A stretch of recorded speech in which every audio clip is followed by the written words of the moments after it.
All right, guys, we have season 3, episode 5. What do you guys think? Let's just get right into it. I think we've decided that Luke is going to go first, then Brian, then Kathleen, Mhm. and then I'll jump in. So I think we all might agree. We actually haven't really talked it out on the podcast, but I think last episode was probably the best of the season, and it felt like a little bit of a slowdown in comparison of just the first four were incredible. This was a little bit worse.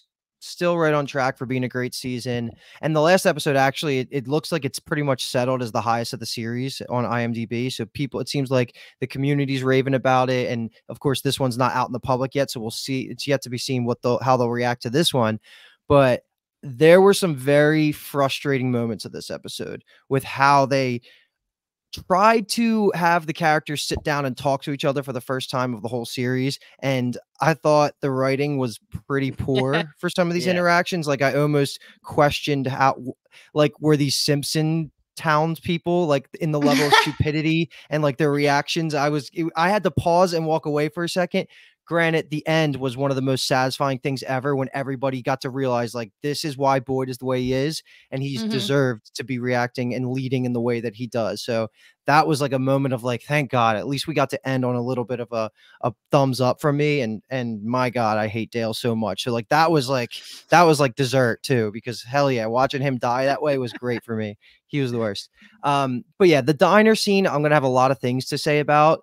Just because, again, like I think all these side characters they're just terrible. Like I can't believe that the way that they reacted. And like, if you want to call this episode just like a Friends episode, it would be like the one where the faraway trees are suddenly relevant again, right? Because how has nobody talked about this? Jade had like a very good reaction when he's like, you thought that this was not worth bringing up and like talking about the magical trees, like show me right now. And that was like the only genuine reaction where I thought that the writers knew what they were doing with the characters. But like Ellis, Fatima, just L after L, the bus driver that has the dreams about like who is she to even say anything, who's been there for like a week? Like that was really Girl with the frustrating me. glass in her eye, my goodness. Dude, yeah, That girl like needs there to was chill out. just the good thing is this is the first time I'm feeling like this all throughout season 3. So it's definitely going to be probably my least favorite so far, but it's not like the future is not bright. Like we're still right there in the quality of what I've been expecting after the first 4. So I'm definitely still excited for more from. This one's just probably going to have the least amount of praise from my perspective. So B-Toms, I'll hand it over to you because I think you're going to be somewhat in agreement with me. Yeah, I definitely will. This is the worst episode so far in the season, if not the series as a whole. Some of the same complaints. I just rolled my eyes at some of the dialogue, and it seemed as though they wanted to try and do a similar thing with the Tian Chen death episode or the episode after she died, where they just wanted to have an emotional release. I feel like the writers were just like, let's have an entire episode committed to Jim, the Matthews, and the town's reaction to Tabby coming back. And that'll be good. Like that was such an emotional event. Like she's back in the town. Let's just do an entire episode focused on that. And it totally just didn't hit the ball. I don't know. Like you made a good point. The ending with Dale somewhat saved the episode, so it wasn't completely worthless. But again, Victor takes an entire episode to decide to talk to his dad. He literally said again, no, I don't want to do that right now, and ran out the door. It's like 2.5 seasons in. I'm just overseeing that. And you know, him and Sarah had an emotional conversation that made it make sense, but this is the 7th time he's done that. You can't keep using that as a plot device. It seemed like this just really pumped the brakes on the pacing of this season, where Jimmy, you've been saying it since we were doing season 1 and 2. This is a huge season. They got to fit a lot in for this to be satisfying for us, the viewer. And after last episode was as incredible as it was, this episode, Luke, like you said, just kind of felt like a letdown. Like I said, they pumped the brakes on the pacing, and this show doesn't need that right now. So I felt like it was a somewhat wasted episode, which means they're just going to have to cram even more in the remainder of the season when they probably could have just done a lot more this episode.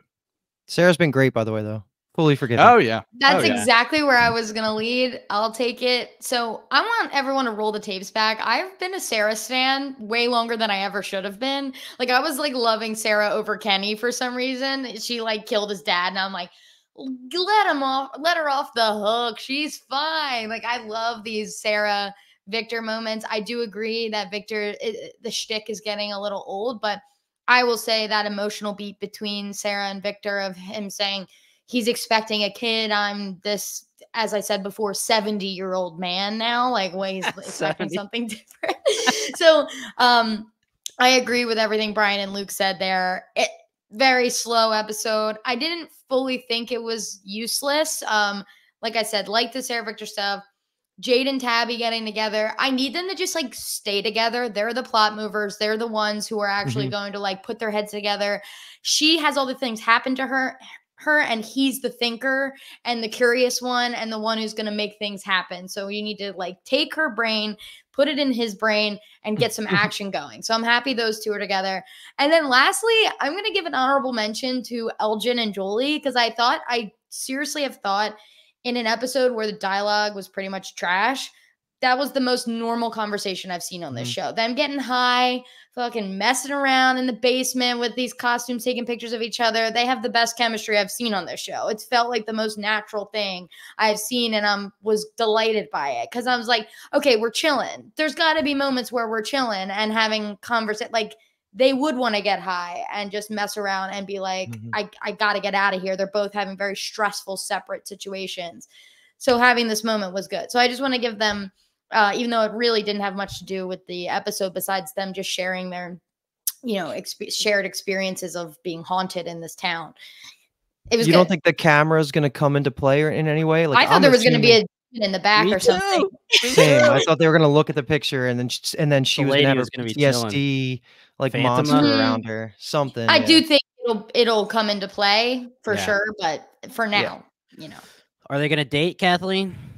I thought they were going to kiss. I'm down for it. I'm fully in for the Julie Elgin kiss as long as they're both of age. Julie's got to be, Yeah, I think we briefly discussed it when she was being nice to him when he first came in, and she was the only one. Well, not the only one, but she was being very cool to him, and he seemed like he liked her. And they didn't really develop that at all. But this was a good episode for them. I agree. I don't want to beat a dead horse here, but I do want to say that when they said let's have a town hall, I was like fist pumping, thinking it was going to be like, let's brainstorm here and not let's make all the townspeople look like idiots and make me hate them. I think there were moments that we definitely need to talk about. Two specifically, one where they have a whole thing where Jim's like, oh, you don't think I went back to the tree? I went back to the tree. And, oh, really? You didn't show us that? And then also, there's the scene where, of course, the crew from the cabins just comes on home. No big deal. We just show back up with our food. And listen, I don't want to throw any shade at any of our listeners or viewers, but someone did comment. We love you all, but they're saying you guys need to chill. We'll get some answers from the cabin, blah, blah, blah. Well, apparently we didn't. And it ended up being a nothing burger where what was the point of that? I guess to show us that they can go to get more food and to show us that there's another person that's going to knock for the second time. And then Jade gave a little bit of a talk and Christy got hurt. So that was the best form of communication we've seen, which wasn't even like the greatest form. You know what I mean? Like when Jade was actually talking about what he saw. That's sad to say, especially after this episode's already finished, because this was the perfect chance for the writers to do really good work and make like the world building of the town and like everything that they're going to do planning going forward work. But it still might, because now they're just going to listen to whatever Boyd says because of the Dale situation. And I guess that was the point that they wanted to get across to, but it could have been done more organically. It could have been done in a better way, but I'll leave it there. Yeah. And we're being negative Nancy's here, but I just want to say that I do think the town hall, while there's a lot of negative, there are a few positives that I'm going to break down and I want to talk to you guys about once we get to that. Again, we love this show. It's just not our favorite episode. Why don't we start there? I mean, we open the episode seeing that Randall survives somehow. Christy, Jade, and Kenny get back with a broken ankle. And we have some Julie Matthews family conversations, but we can kind of open at the town meeting if we wanted to and then go back. Everything else is kind of fluff. The town meeting is the biggest piece. We can dive into it right now. Just to start, like I already kind of threw out some of the characters that I was really annoyed at, specifically Dale and the bus driver. Do we have her name? I don't know. I don't. I can't Okay, it's remember, not to be even honest. important. I just either way, just the way that and I was really disappointed with. I guess I know Fatima has all of her own things going on, and she's letting it bleed into the other parts of her life, and then she gets that outlet finally at the end of the episode where she talks to Ellis. Which again, we didn't get anywhere, but at least that's information's like out there, and now we don't have to worry about her doing everything in a shady way. Maybe she'll ask for help. But man, dude, did I want to just like tell everybody to shut up. If I was Tabitha, I would have just been walking out, be like, you guys are absolutely kidding me. Like, she experienced it firsthand. They saw what happened when she tried to tell the cop. The cop murdered somebody there. It got two of the other paramedics who would have been very valuable resources for the town killed. All of this happened within the last like hour, and they were saying like, you should have had this master plan. You can get back here, when they all know they've been pulled into this town from all across the country. How do you even begin to tell the cops and explain this to people and try and get them back? Like, the way that the townspeople reacted, and then Ellis has the nerve to say we can't just sit here and talk all day when they haven't talked one time this whole show. And the fact that they do, he gets so mad. Like, I know he was defending Fatima and even says that I was trying to be supportive, but it was just a lot of frustration for me where like I said, I literally paused the episode, had to walk away for a second because I was like, my notes are just going to be so negative, even more than they already currently are. But at the end of the day, like, they tried is the best I can give to them. They tried to make it talk where it would be like a realistic reaction of if somebody leaves the town and comes back and doesn't save everybody. But I think they should have been way more on the it's possible to get out, which is what Boyd was really trying to lead into. And let's talk more about these trees. Granted, the trees should have been public knowledge anyway, since every Matthews family member knew about it. Victor obviously knew about it. Like, Boyd and Sarah knew about it. So the tree should have been common knowledge. It is to all of our characters, but it wasn't in that moment, and that's really what they needed to talk about. So that's what the meeting purpose was. But I don't know, what other things can we say? Because Jimmy, you said there were some things you liked here, so I guess bring that up.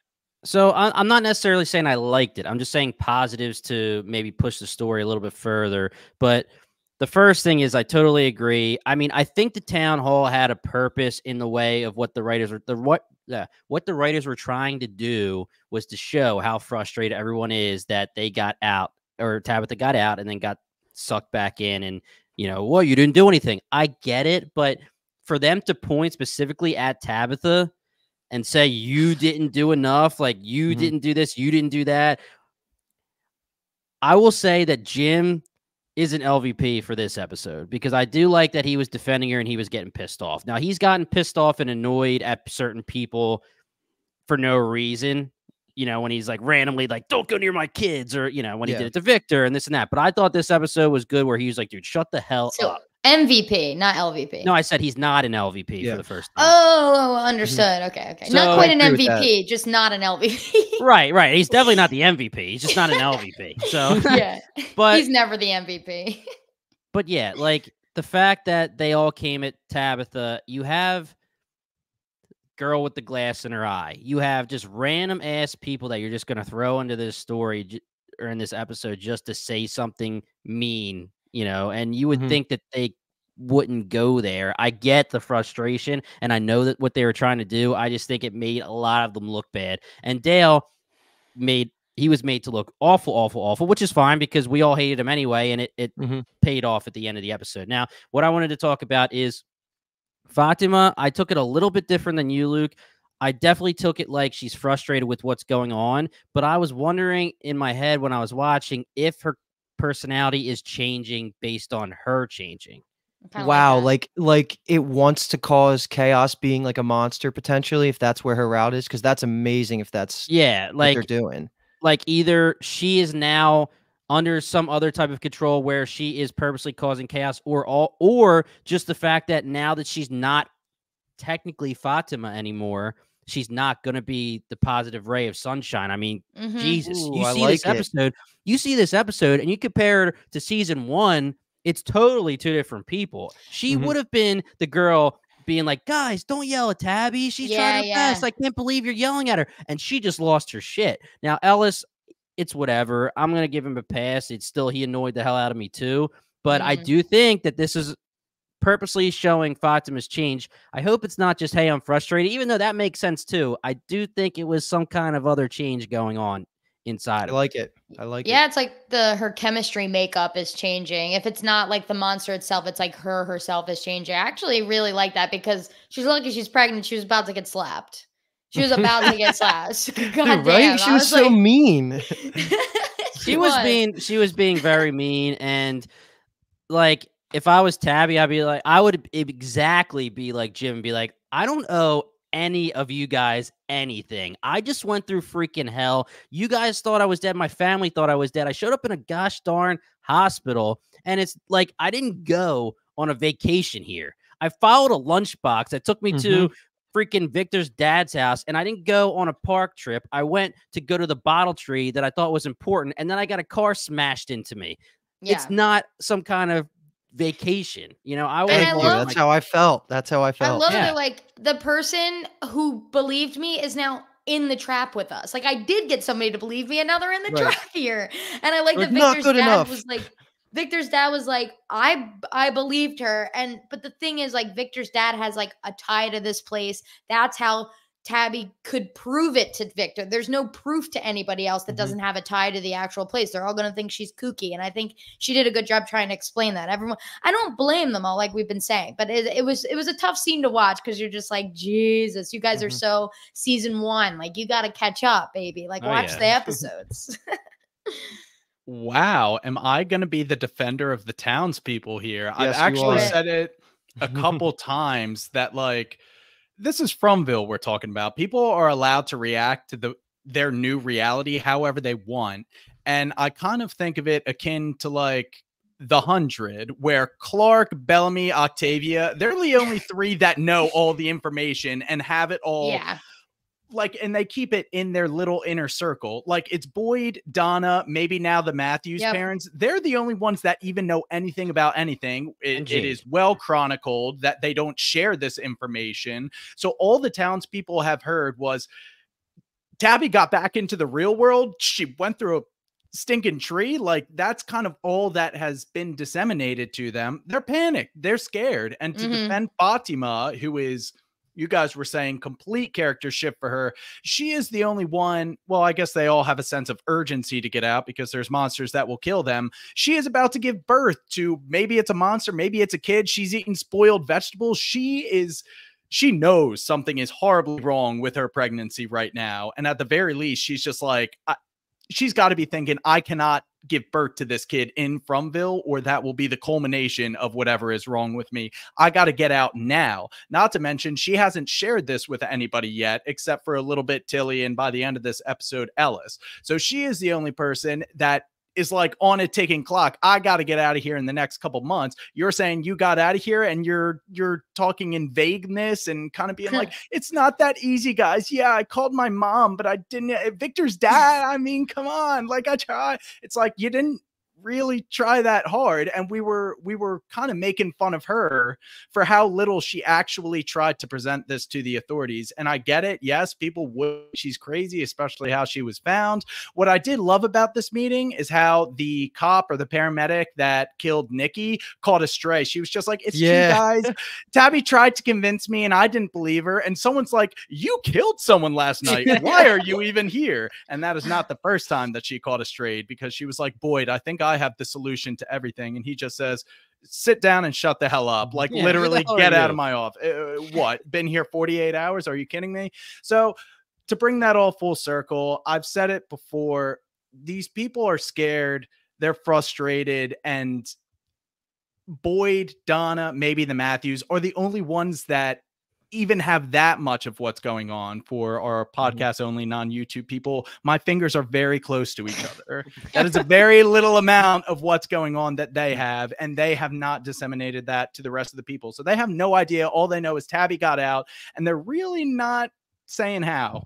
You're not better than us for being empathetic, Brian. Yeah, that was the best. That was the best job you could do. I still don't buy it because I am biased, self-proclaimed biased. But that was a good job of laying it out where it at least makes sense from the writer's room, I guess.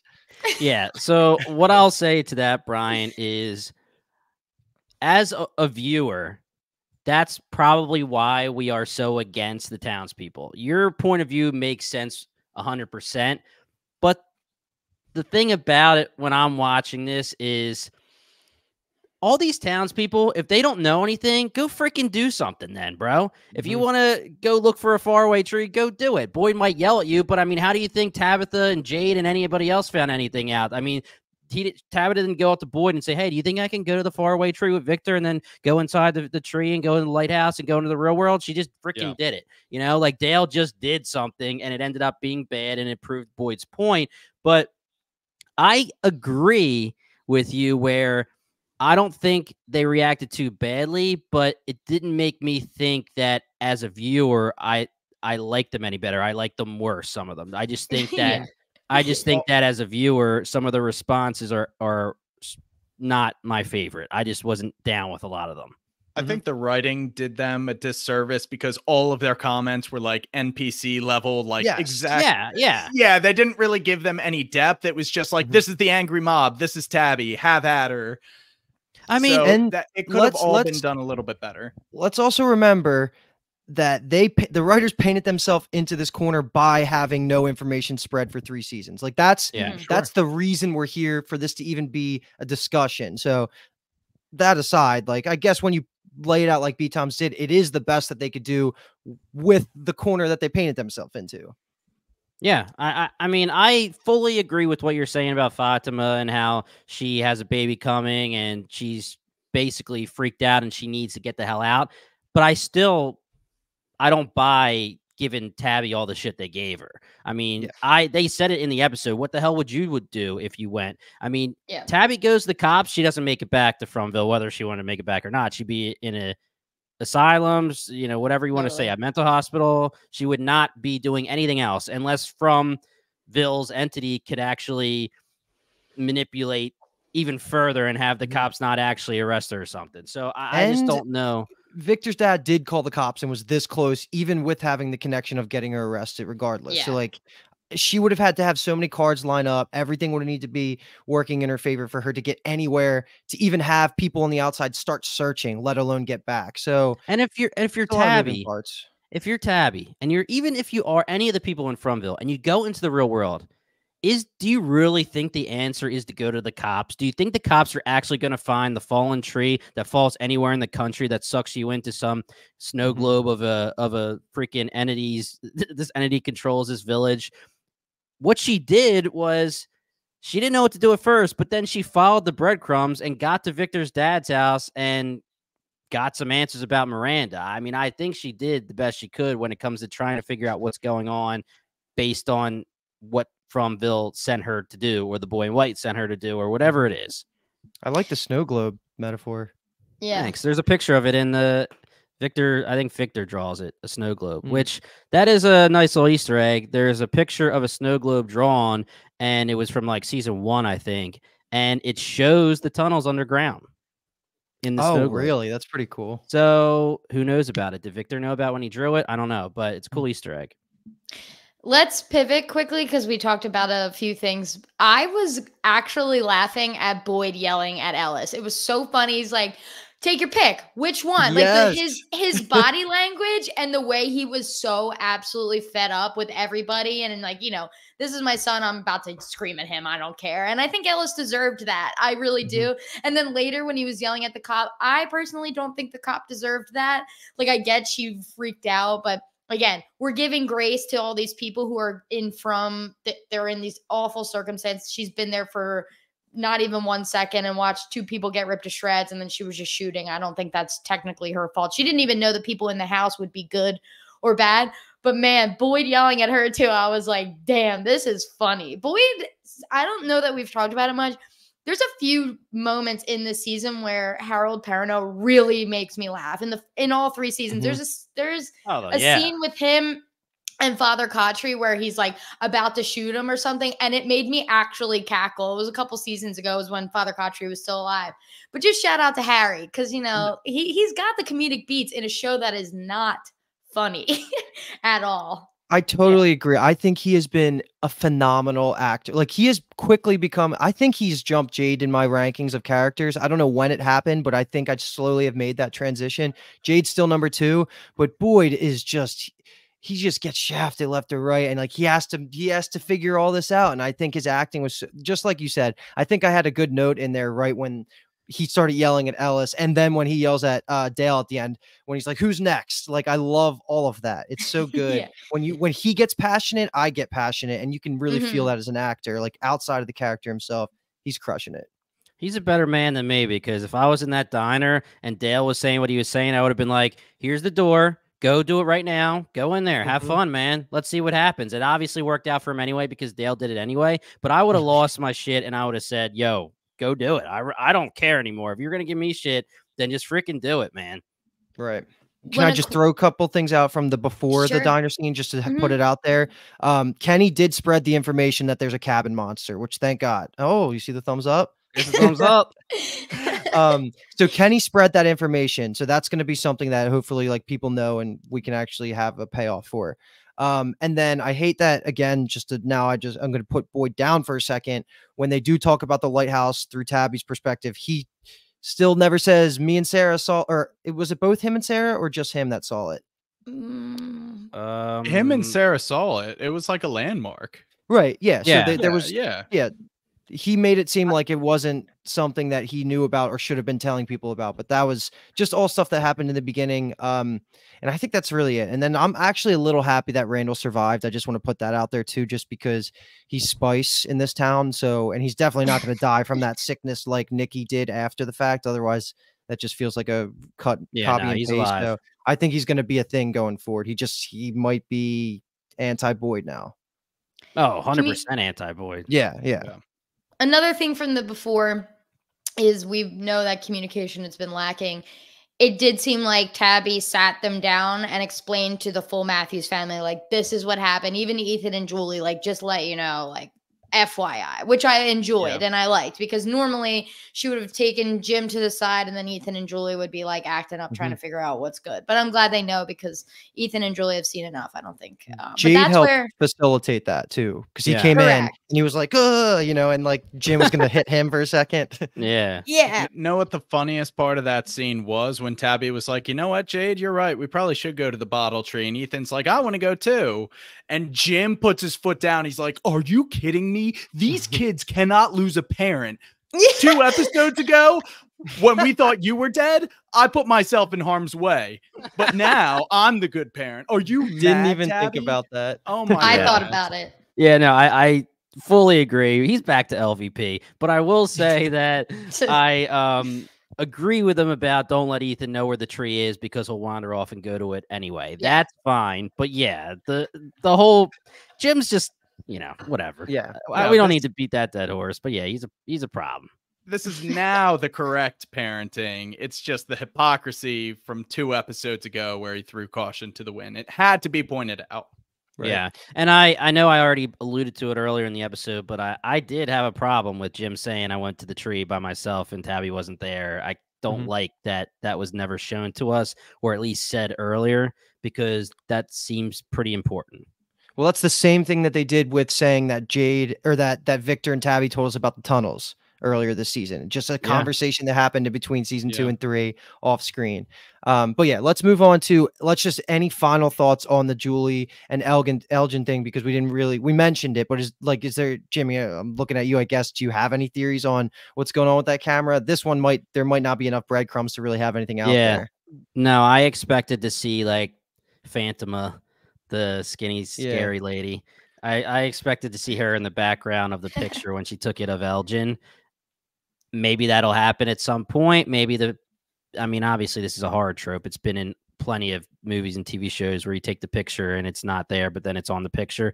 I don't know. It could just be like some cute scene between Elgin and Julie. And again, I'm on your side, Kathleen. I thought that whole scene was fine. I thought it was pretty good scene between the two of them. We get a little bit of answers with Julie saying, what's the deal now that she's been back from her, I don't know, curse, whatever you want to call it.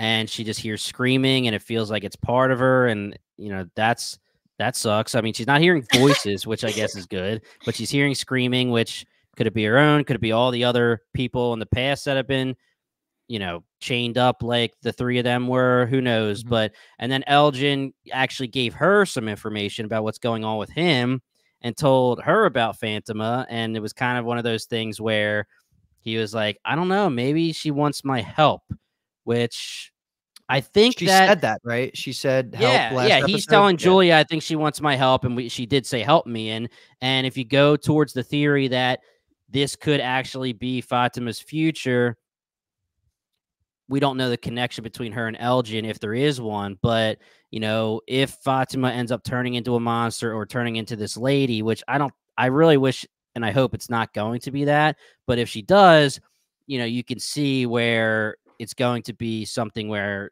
she's obviously not happy about it and she's not fully, hey, I'm a monster now. It's going to be, please help me, please save me. So I think that's all I have for those two. What was the item that Julie took from her old bedroom in Colony House? Oh, that was the Wii, baby. Oh, understood. Okay, that's pretty hardcore. And it wasn't hers, it was Fatima's, man. She stole that. Fatima doesn't need it right now. Yeah, right. Rock on, Julie. The second thing, since an episode or two ago, for the life of me, I can't remember her name. In my notes, I said Clara, but the girl who got the glass in her eye, she was coming out of Colony House as Julie was there. It's always the town meeting had man. already started. 2 episodes ago, I said, mole alert. I'm still on high mole alert. Listen, this girl leaves from Colony House, shows up after like everything is said, walks in so late and just starts giving shit. And I'm like, come on.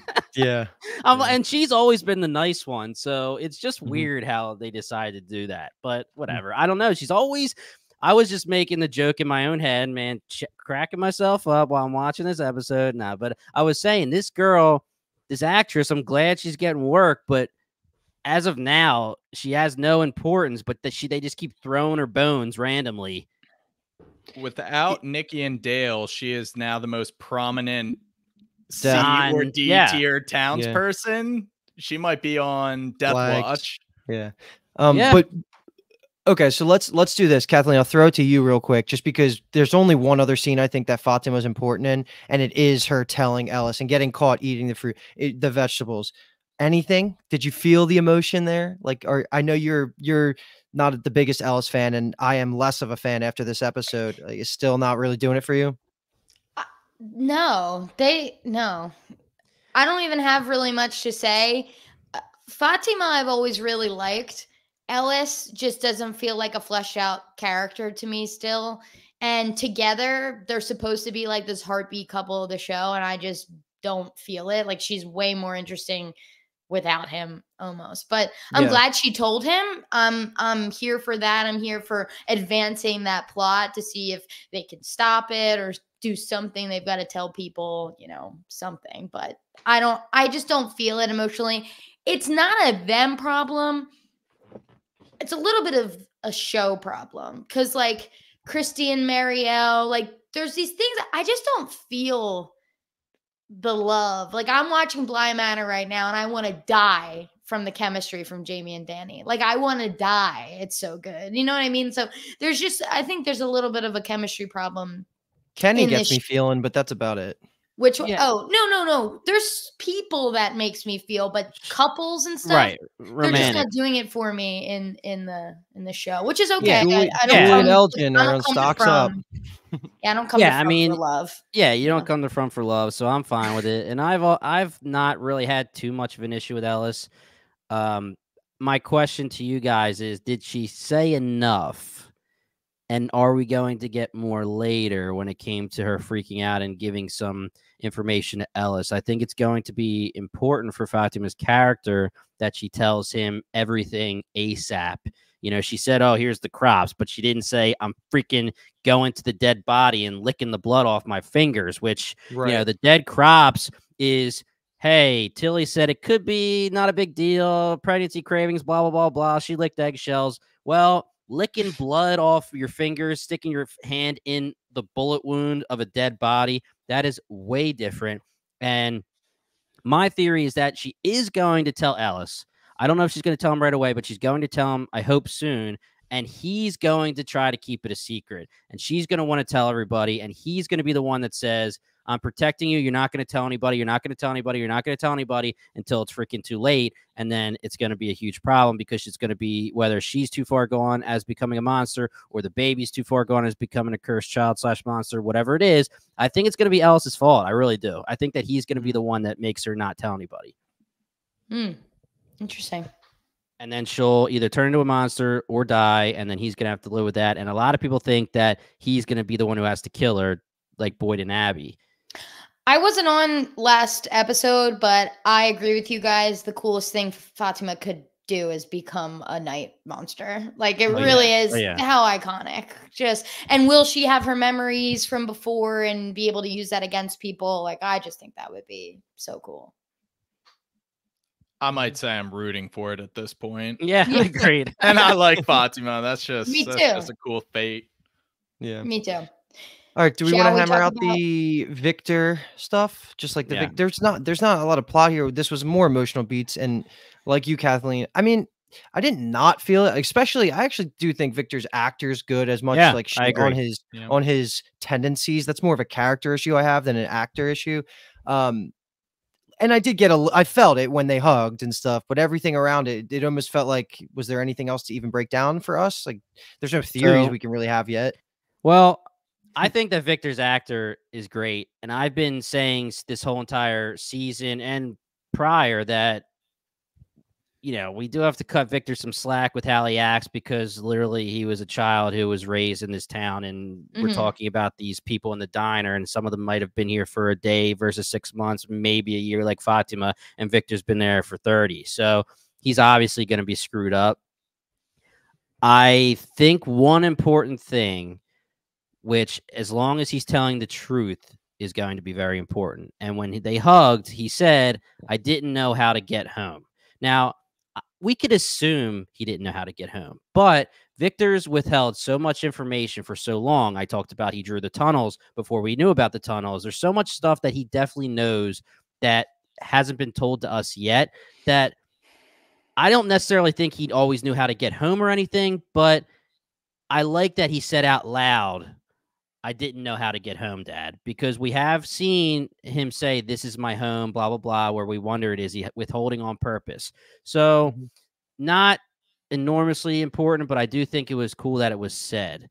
Also, do we give him a pass for the Jasper thing? We'll get to Jasper later. I don't know. Whatever. I guess so, but his That's dad's fine. here. They are going to get to it, though. I think that's like a next episode or next 2 episode type of thing. Yeah, I This just mean episode- give it a pass where Victor specifically said, "Oh, we'll go to him later. We'll go get him yeah. later." Not like This the episode- writers, which is fine. Was like only an hour of time or something like that. Like, this whole episode was only, like, if it was a 52-minute runtime, it probably only covered like a couple hours in Fromville, which is, you know, there's only so much time. But two things. I actually thought it was really cute when Ethan said to Victor's dad, like, he's my best friend. Because Yeah, I wish bought that I like that. because I wish they were actually best friends. Like, it would, if we see them being more best friendly, we mostly see Victor telling Ethan to F off. I But honestly think they are, though. Like, I just think that's how Yeah. Victor is. Like, I think that Victor would say Ethan is his best friend besides the boy in white, and Yeah. I just think that it's what Ethan said. He's trying to protect Ethan. He usually loses his temper when it's something where he doesn't want Ethan to get involved because he thinks he's going to get hurt or something like that. yeah, and props where props are due. Victor saying I didn't know how to get home. Great acting. Like, that made Yeah. me, my breath hitch a sec. I was like, ooh, yeah, that's good. I mean, is the last thing we need to talk about the bottle tree? Give the tree. One more thing is that Victor's dad questions where the motel is. That seems like Yes, Yeah. yes, I that like seems that a like lot. Theory Town right there, where he says he Mhm. points out to the sign and says a motel sign. It says the pool's there. It has all these things, but where's the motel? And my first guess, which is a very boring guess, is it somehow like connected to the tunnels, like it's underneath, which seems boring. I don't know how that even plays out, but it's something that there's going to be a reason that the writers put that in there for.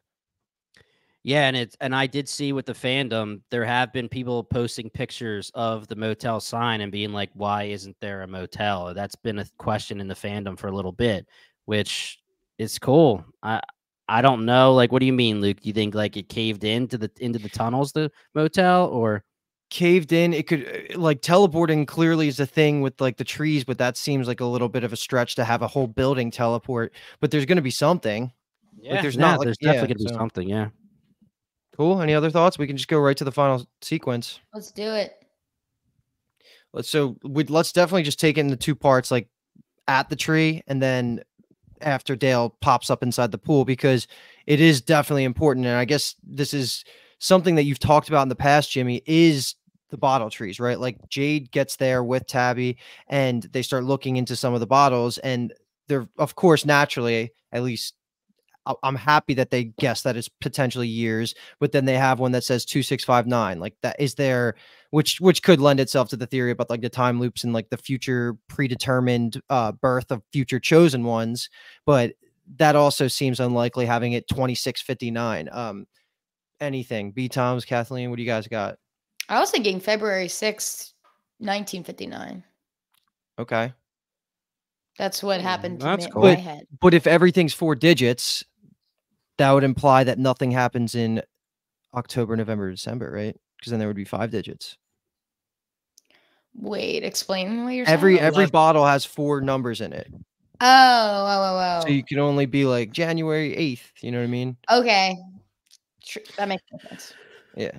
I really don't have a theory, to be honest, with these numbers. I really liked the theory about the dates on the wall of the lighthouse, and if they're supposed to correlate, and if there is a number like that on the lighthouse that started with a 2, then I don't know. Maybe it is gonna ruin our theory about the reincarnation and stuff. I mean, it doesn't necessarily mean reincarnation is not a thing, but just the date part of it might be a problem. Mm-hmm. Dates is the only thing I can think of, and I still don't think it rules out that they're years, because all the crazy stuff that happens, why couldn't they be predetermined future dates? Like, that's still valid. And there's also a chance that messing with the bottles changes where faraway trees point, which is why Dale ended up where he did, because they were touching the bottles and doing things with the bottles. Guesswork. I have no idea. My thought is that is Fromville the entity? Is the town a separate entity? It's like the Yellow Jackets stuff with the wilderness being an entity. Are there things like the boy in white who can control the faraway trees? If you go in and you're not the right person, will you be sent to the pool and get stuck in a wall? I mean, Victor has said you will get sent anywhere. Right. So yeah.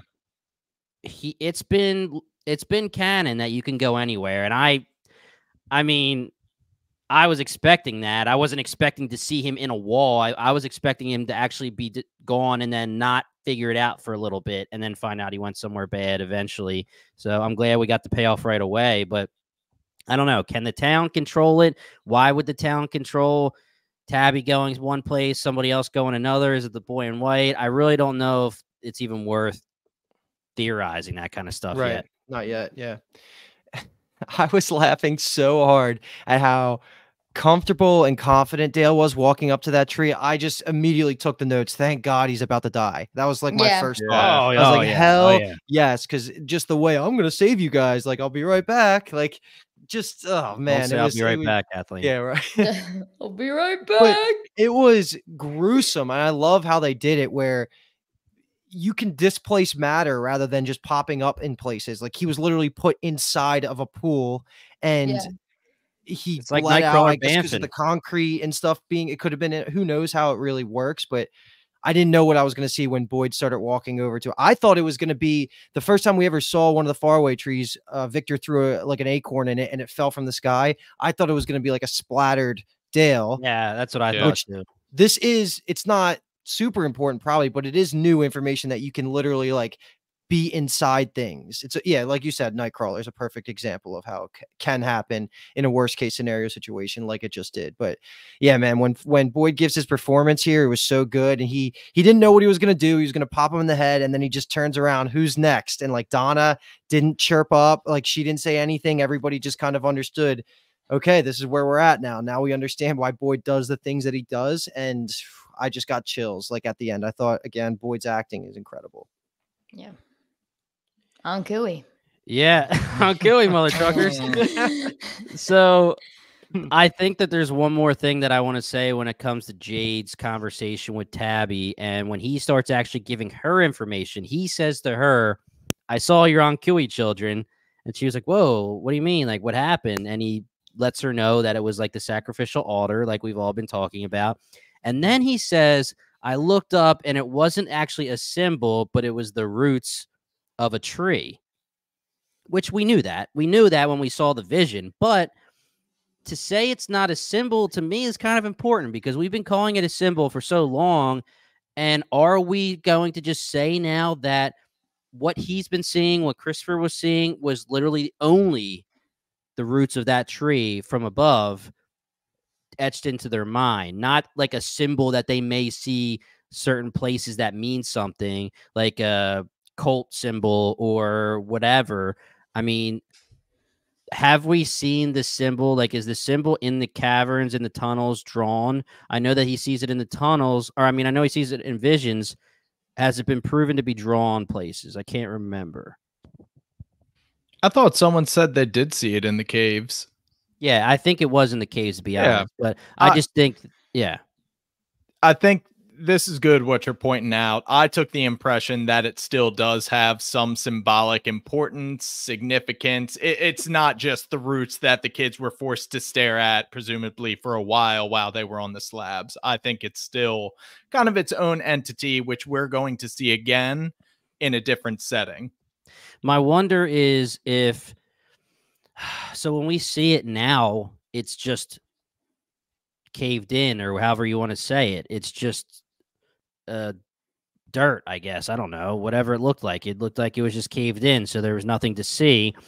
I was wondering if it was going to be like we're talking about the trees moving, the seasons changing, like maybe you can only do this certain sacrifice of the children at a certain time of the year and a certain time of a generation, whatever it is, and maybe the roots only grow into that symbol looking thing at a perfect time, and once every whatever 200, 300, 400 years or whatever, 50 years, I don't freaking know, you can do this sacrifice, you could perform this spell because the whatever, I don't know. I know that we obviously know the trees are important.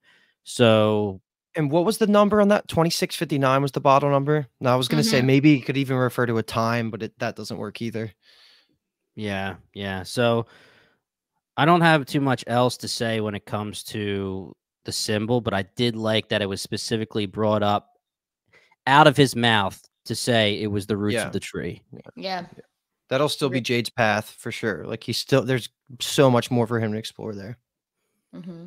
Okay. Are we almost done here?